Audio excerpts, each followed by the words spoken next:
Pirtek Easter 5 concludes today, Clip 5, and a very special look, exclusive insight into Craig Lowndes' stunning, memorable, historic lap around Mount Panorama in a Formula 1 car.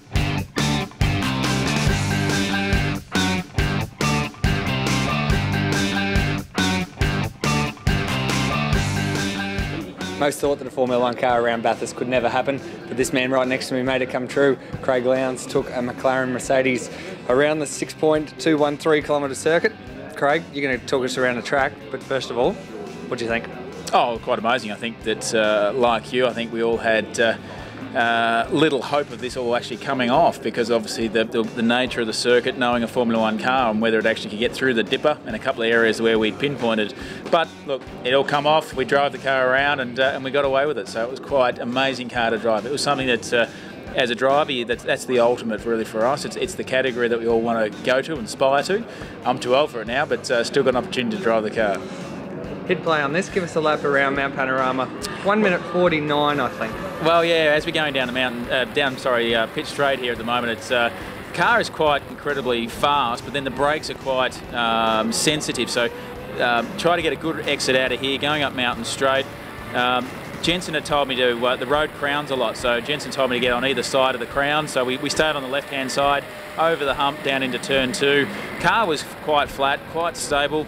Down into here, turn 2 is a quick corner, cambers up, and then the acceleration up here. This is where I found the car most impressive, is to climb the mountain up into here, into the cutting, and again, down in here, find the apex, getting on the throttle. It was hard for me to find the grip level of the rear, knowing how much throttle to apply, but under the tree, and we both agree, again, from this point to Skyline, we reckon the car could be flat.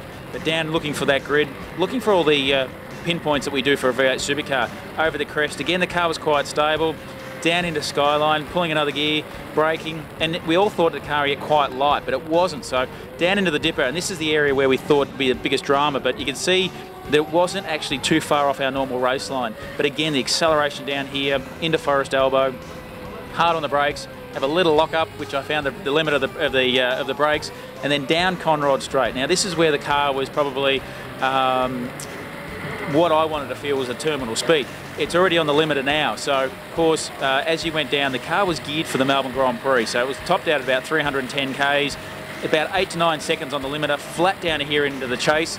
They reckon the car would have done close to about 360, so quite amazing. But then coming out of the chase, past the hotel, flat, pulling gears down here, and of course we brake at about the 100 mark, so you go to about the 70 mark, pull a couple of gears and accelerate back down here past all the crowd. And then the crowd was quite amazing. It was one of those things that's really for us to see two cars, a V8 Supercar and a McLaren Formula 1 car, drive around Bathurst. That was the ultimate, to actually hear that noise of the engine revving and roaring across the top of the mountain. It looks unrealistic, it looks unnatural. Was it real? Do you think it's real? Oh look, yeah, it was completely real. It was the hardest thing was actually getting it off the line, getting it going out of pit lane, and then of course once you got out of pit lane, straighten it up mountain straight, and of course I only had 3 laps, so I couldn't have time to sort of, in a sense, bugger around. So I got out, got on it, and really felt the full sense of the horsepower, the grip, and the brakes, because they were the 3 things. The downforce across the top of the mountain was sensational. It's the best car ever driven by far. So it's it's one of those things. For a little bit of input in the steering wheel,